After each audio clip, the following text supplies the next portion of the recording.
¿Qué tal? ¿Cómo están? Bienvenidos una semana más a Cantabria de Cerca, edición Cultura. Fluir para no sufrir, 11 principios para transformar tu vida. Es el nuevo libro de Ismael Cala, el primero en España, porque este en realidad es su libro número 11 y está esta noche en Cantabria de Cerca, edición Cultura. Ismael Cala, muy buenas noches. Buenas noches, Lucía. Feliz de estar por primera vez en Santander, en Cantabria, y de conversar contigo. Porque como decimos, Fluir para no sufrir es tu libro número 11, pero el primero con sello, el primero con editorial española. Vamos a hablar también un poquito de ti para todos aquellos que en Cantabria quizás no te conozcan, aunque seas una eminencia fuera de Cantabria, te conoce muchísima gente, pero para poner un poco en contexto. Pero antes de todo eso, Ismael, como te adelantaba antes de empezar el programa, ¿qué es para ti la cultura?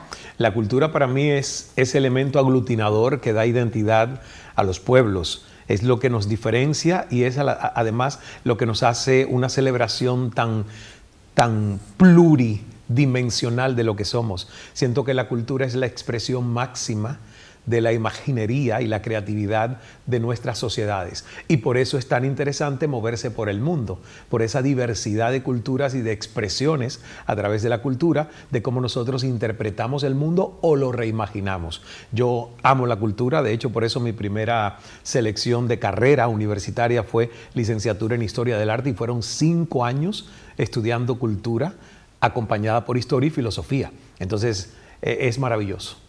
Ismael, fluir para no sufrir, que tú mismo señalas que no es un simple eslogan. ¿Qué se van a encontrar los lectores en este libro tan interesante? Ya les adelanto. Es un libro que provoca, es un libro que saca de la zona de comodidad, es un libro que invita a que el lector haga una pausa consciente en su vida, porque muchas veces no nos damos cuenta de que vamos en automático y que vamos en rutinas que son demasiado predecibles y conocidas. Y yo siento que todos los seres humanos tenemos un momento donde, aunque nos vaya bien, hay que hacer una pausa y decir, recordemos que lo bueno es el peor enemigo de lo mejor y que somos evolución y expansión sin límites. Entonces, el fluir para no sufrir es una filosofía de vida que tiene 11 principios. El libro comienza con otro modelo, que es la arquitectura del ser, que habla desde el nacimiento hasta la plenitud, fases por las que pasamos los seres humanos autodescubriéndonos.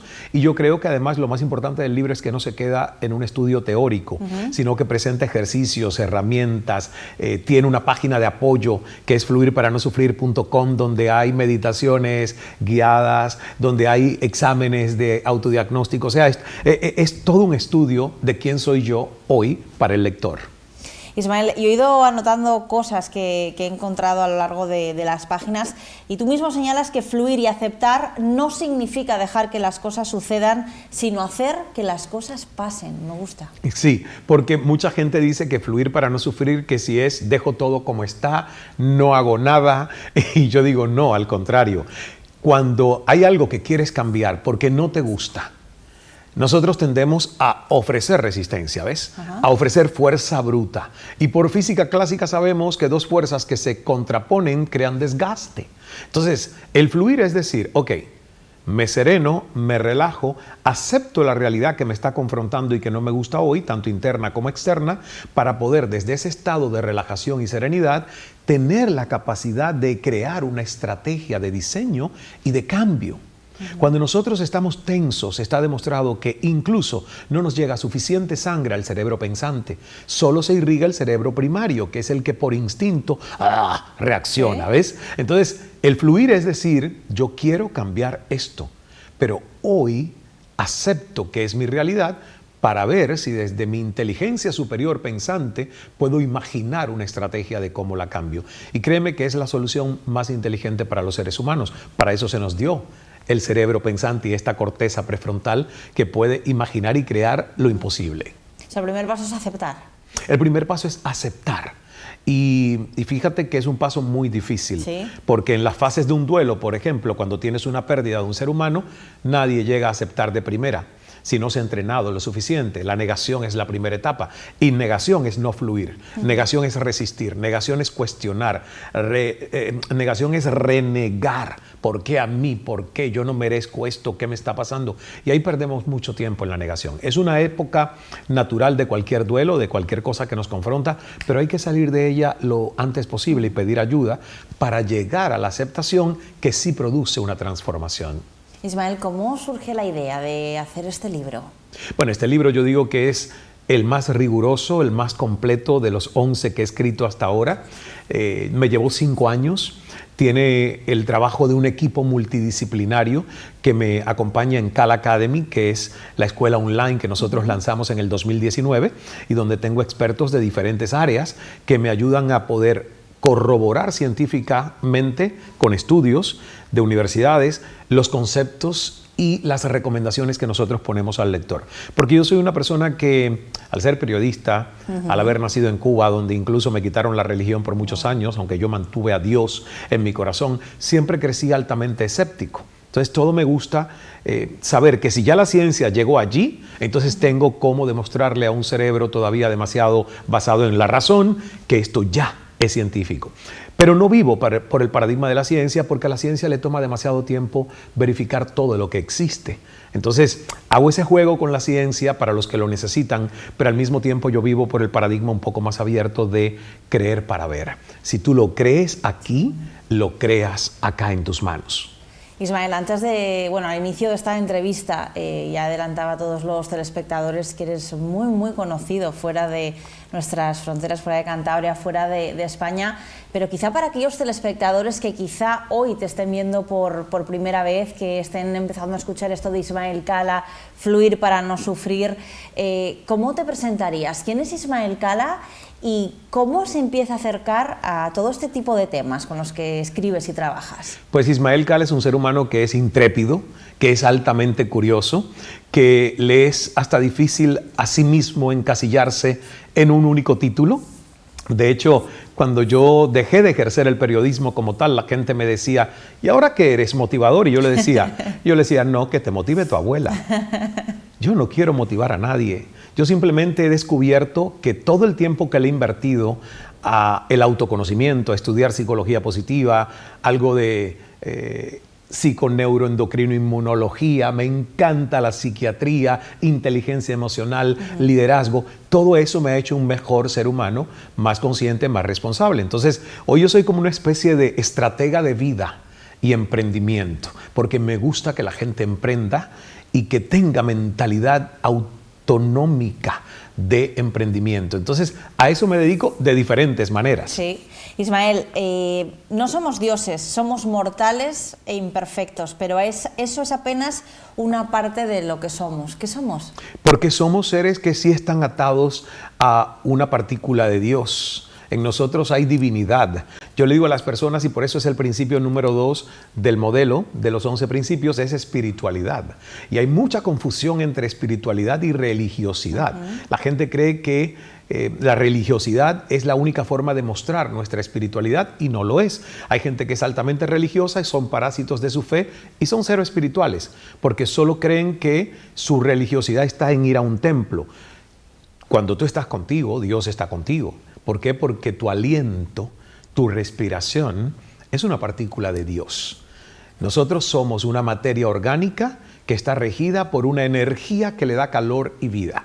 Cuando ese aliento y esa energía sale, que es el espíritu, tu cuerpo se convierte en cadáver y empieza a enfriarse y ya hay que enterrarlo o cremarlo. Entonces el principio de la espiritualidad es lo que yo soy, donde entiendo que mi energía es incluso más importante que mi intelecto, que mi energía es lo que trasciende y nunca morirá, que es esa conciencia de lo que soy.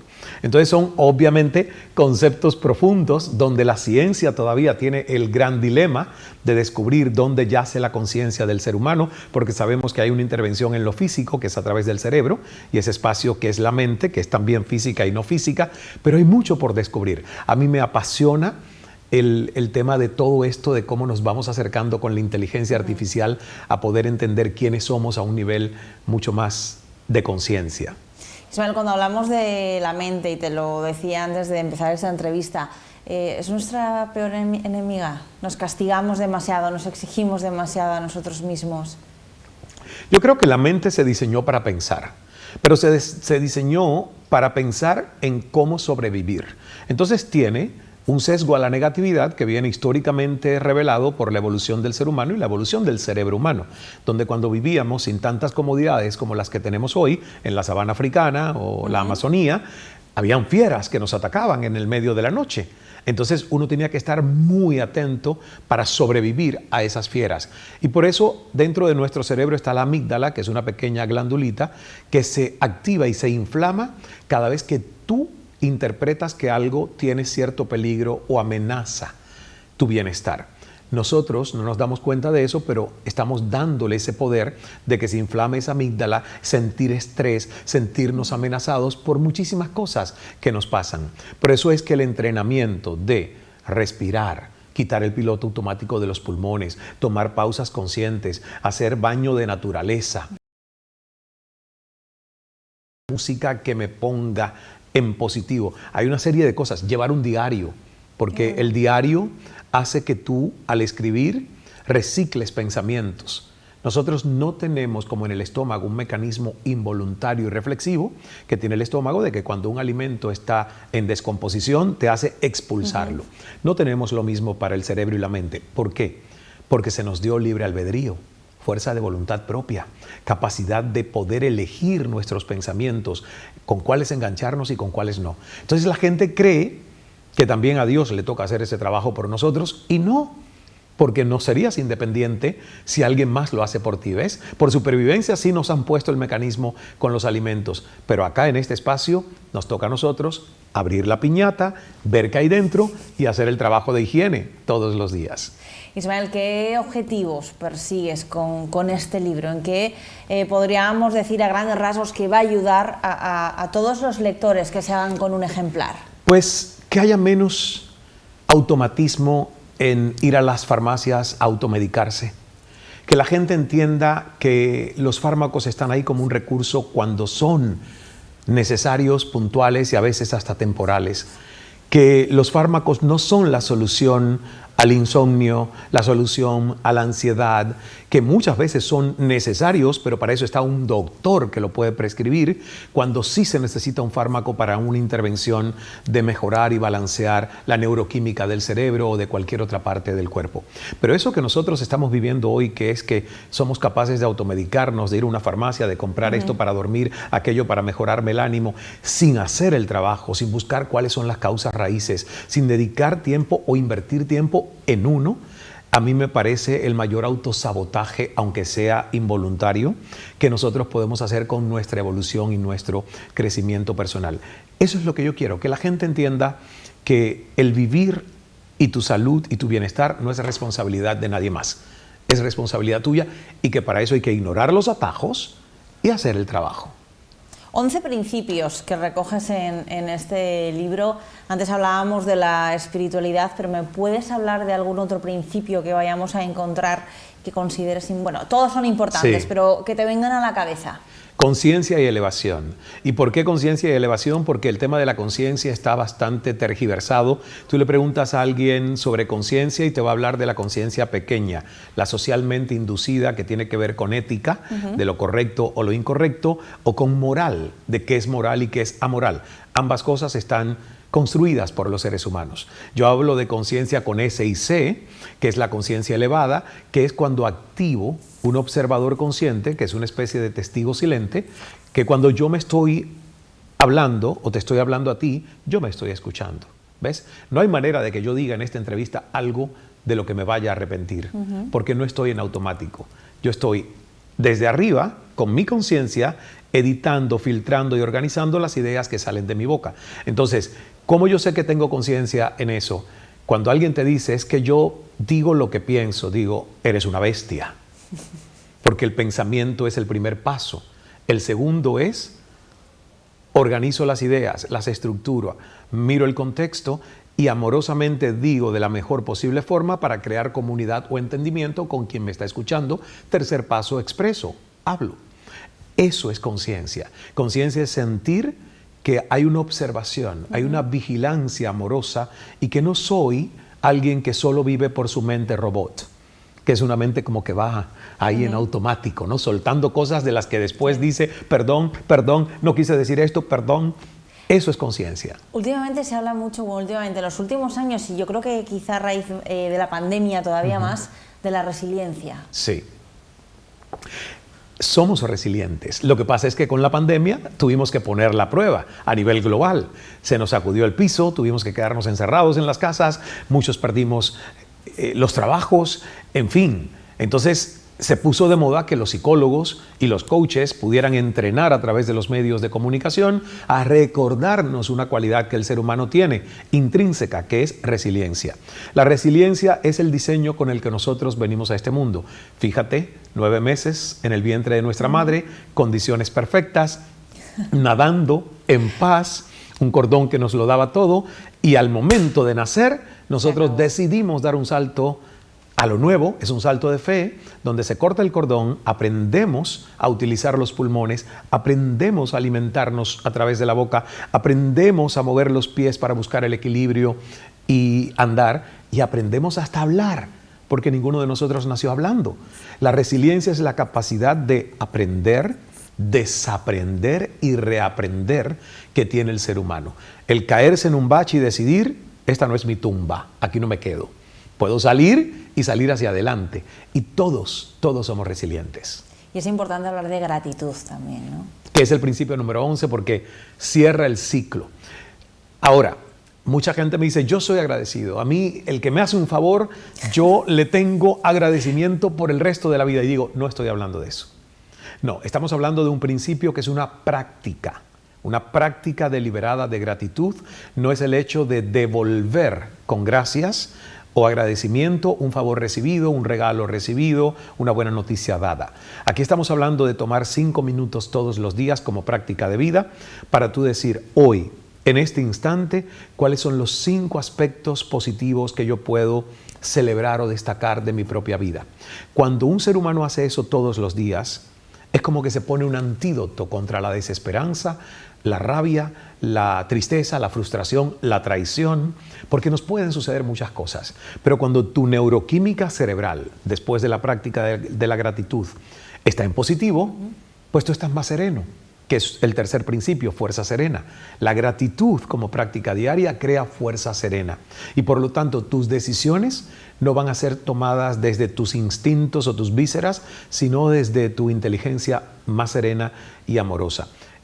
Yo siempre le digo a las personas 5 razones por las que das gracias ahora. No pueden ser tan automáticas como mucha gente reza el Padre Nuestro, que ni lo siente, y tienen que las 2 primeras ser tuyas. No incluyas a tu esposo, esposa, hijos, casa, trabajo, no.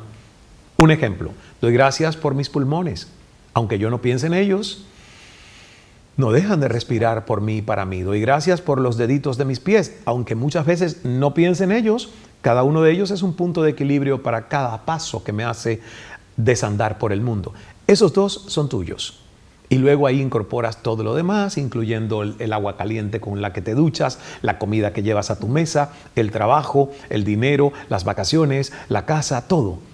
Y fíjate, si uno hace eso todos los días, no tendrías ni que repetirlos. No serían los mismos a diario. Porque te vas invitando a ir reconociendo y buscando bendiciones que muchas veces damos por sentadas en nuestra vida cotidiana. Ismael, esto me hace pensar que es importante la actitud que tenemos cada uno ante los acontecimientos que nos pasan. Ya no acontecimientos que pensemos muy desgraciados o terribles, no, en nuestro día a día, la actitud con la que cada uno de nosotros afrontamos el día es importante, ¿no? La actitud, que es el talante, es más importante que el talento. Fíjate que hay mucha gente que tiene talento y no tiene talante. Y al no tener talante, determinación, actitud positiva, no cansarse tan rápidamente. Hay una frase que yo me repito mucho a mí cuando me canso. Ismael, si te cansas, descansa, pero no abandones. ¿Ves? Porque el talante y la actitud es, a la primera que me canso, no abandono. Descanso, tomo una pausa, sé que me tengo que recalibrar, que repotenciar y sigo. No pierdo mi norte, no pierdo mi objetivo. Y es por eso que yo siempre me pregunto, ¿por qué hay gente con una mejor voz que canta espectacular, pero canta en una estación de metro. Y porque hay otros con una voz que no es ni tan amplia, ni una tesitura tan grande, y son íconos a nivel global. Porque mucho tiene que ver, además de los golpes de suerte, la actitud, la creencia que esa persona tiene en su destino, en su capacidad. Y nosotros tenemos un altísimo poder de autosugestionar nuestra mente para crear destino.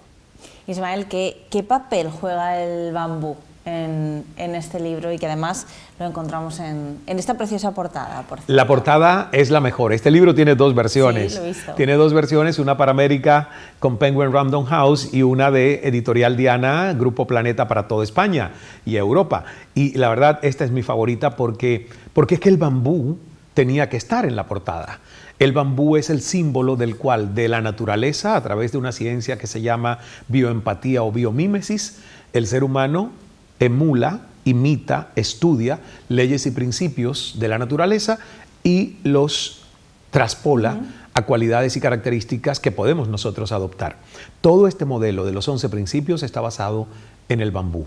La resiliencia del bambú es el acero verde de la naturaleza, la integridad del bambú, la espiritualidad del bambú que viene en sus troncos vacíos, ¿verdad? Eso es espiritualidad, ahí guarda el secreto el bambú, la colaboración, porque el bambú no nace de un solo tronquito, son siempre constelaciones, bosques de bambú, la gratitud, la versatilidad, porque tiene 1001 usos para los que se utiliza el bambú. La verdad que yo me fasciné con el bambú y fíjate, todo vino de un reproche que me hizo mi socio y cofundador del Grupo Cala y la Fundación Ismael Cala, Bruno, me dijo, tienes que ser como el bambú. Y me hizo así, más flexible. Veo que te resistes a las ideas ajenas. Y la segunda vez que me dijo eso, porque la primera vez resistí, literalmente. Dije, ¿qué viene este con el bambú? Pero la segunda dije, ¿de dónde sacaste eso? ¿De dónde te vino esto de ser como el bambú? Me dice, quizás se lo escuché a mi abuela, no sé por qué te lo he dicho, porque no lo tengo claro, pero tienes que ser como el bambú, flexible. Y ahí me volqué a estudiar el bambú. Y de hecho, mi primer libro sobre el bambú se llamó El secreto del bambú, que tiene una versión para niños bilingüe, que es Ser como el bambú. Y luego me tomé 5 años para desarrollar eso mucho más profundo como una filosofía de liderazgo, una filosofía de vida, emulando esas cualidades del bambú. Ismael, como decíamos al inicio, es tu primer libro con una editorial española, pero el número 11, ¿un sueño más cumplido? Pero más que un sueño cumplido. Mira, yo le digo a las personas, cuando tú tienes un objetivo, no importa si toma 11 libros u 11 años, pero no desmayes porque va a ocurrir. Fíjate cómo la vida te presenta la oportunidad. Yo siempre quise publicar con Planeta, me parece la editorial más prestigiosa en idioma español del mundo, y siempre quise publicar en España, pero yo no esperé a que sucediera. Yo presenté ya 3 libros míos trayéndolos en cajas de Miami vía avión a Madrid y presentamos en Casa de América. Presentamos El poder de escuchar, presentamos Un buen hijo de P, que fue el segundo, presentamos El secreto del bambú. Entonces lo fui manifestando, lo fui creando, hasta que orgánicamente se dio la oportunidad de que Editorial Diana pues tuviese la apertura de publicar el libro. Y no solo publicar el libro, también tenemos un skill en Amazon a través de Alexa, donde me pidieron que hiciera 11 meditaciones inéditas basadas en los principios del libro. Así que si las quieren escuchar, dicen, Alexa, abre Diana. Y ahí cuando abra Diana, buscan Ismael Cala y pueden meditar sobre los principios que tiene Fluir para no sufrir. ¿Y qué feedback está teniendo Fluir para no sufrir entre el público español? Pues la verdad que a las personas les gusta mucho. Yo siento que obviamente primero hay escepticismo, pero es que a mí me gusta la gente escéptica, no me gusta que la gente se crea todo de primera mano, me gusta el proceso de tener que desmontar y desbloquear paradigmas. Yo siento que esa es mi misión de vida, despertar conciencias, porque la mía despertó gracias a mentores y a mucha gente, no despertó gracias a la escuela, no despertó. Y yo me di cuenta que hay una carencia enorme en todos nosotros, que la educación nos ha fallado. Nos ha dado física, matemática, química, historia, todo eso hacia afuera, pero nos ha dado muy poco de autoentendimiento. Y una persona que no se conoce no se puede amar realmente. Nadie ama lo que no conoce. Entonces hay que conocerse para poder comprenderse y desde un comprenderse amoroso, transformarse y elevarse. Y ese acompañamiento y el poder conversar de estas cosas con los seres humanos a mí, pues la verdad que me entusiasma mucho, se ha convertido en misión de vida. Ismael, nos tenemos que despedir, pero antes de que te marches, ¿por qué fluir para no sufrir, para dar título a este libro? Ese es un título de Dios. Este libro se iba a llamar Los 11 Principios del Líder Bambú. Se venía trabajando desde el 2017 y en marzo del 2020 llega la pandemia. Tengo el libro ya casi terminado, pero el contexto cambia, la realidad cambia. Me siento en el balcón en ese momento donde vivía en Miami, antes de que saliera el sol. Y sintiendo los primeros rayos del sol una mañana, en meditación profunda, dije, Dios, debe haber un mejor título en el contexto que estamos empezando a vivir de esta pandemia, donde mucha gente está contrayéndose y resistiendo la realidad que nos está llegando, porque hasta yo lo sentí que estaba haciendo eso. Y llegó. Es como que Lucía dictó una voz, fluir para no sufrir. Y recuerdo que una amiga española, que fue la primera, doctora en psicología, a quien le dije que iba a ser el título, me dice, ustedes los latinos, mira que son dramáticos, fluir para no sufrir. Y yo me quedé con eso y digo, ¿será que es muy dramático? Pero después entendí que no, que lo dramático es la realidad que estamos viviendo hoy, que mucha gente no entiende cómo salir de sus estados de ansiedad y las crisis de salud mental que muchos ciudadanos están sintiendo y que a veces se sienten impotentes de cómo salir de ello. Entonces, el libro no es ni siquiera lo dramático que es la realidad, ¿verdad?, del fluir para no sufrir. Ismael Cal, ha sido un verdadero placer que hayas estado en Cantabria de Cerca Edición Cultura, un verdadero placer conocerte personalmente y de verdad, enhorabuena, Gracias. Ya no solo por este trabajo, sino por los muchos y múltiples y variados, además, que tienes en tu trayectoria. Muchísimas gracias. Gracias a ti, Lucía, y a todos ustedes, gracias por la oportunidad de compartir este muy buen rato de conversación. Y a todos ustedes, gracias también por habernos acompañado. Ya saben, fluir para no sufrir. Nos vemos la próxima semana.